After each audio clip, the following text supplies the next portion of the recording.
Eesti meistrivõistlused 2026 juuniorite finaal on lõppenud ja meil on siin värske Eesti juuniorite meister Robin Miklas. Robin, palju õnne sulle! Aitäh teile!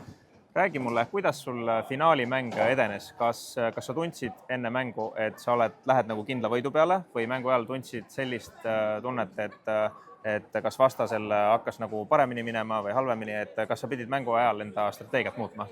Üleval olevalt ma kindlasti peale ei läinud, kuna Kaspar oli eelmised mängud väga hästi mänginud, siis ma ikkagi natuke kartsin teda, aga meil oli piisavalt palju soojendust, ma sain erinevaid asju proovida, leidsin palli, mis mul hästi töötas. Esimesed viskajad Kaspar tegi kohe vead, mina sain straigid.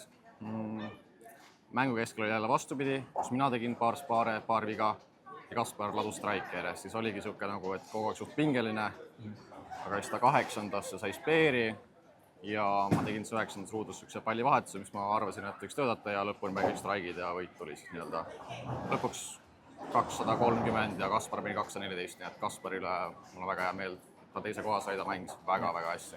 Ja just vaatasin ka, et vahepeal läks üsnagi nagu tasavägiseks isegi, et Kaspar hakkas nagu järgi tulema. Et sina, Robin, oled suurematel võistlustel ka käinud.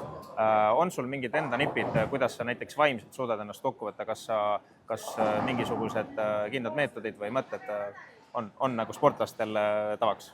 Tegelikkuses ei ole nagu midagi rasket, kui sa nagu tead, mis sa teed, aga lõpuks ongi see, et sa pead iga kord keskenduma oma viskele, mida sa nüüd teed. Sa ei tohi mõelda see, et mis mul juhtus eelmäng, mis mul 2 aastat tagasi juhtus, vaid sa peadki olema nii-öelda hetkes ja tegema seda, mis sul hetkel siin on, nagu keskendu just oma sooritusele, sest et kõik teised, mis sinu ümber toimub, siin nagu justkui ei tohi huvitada.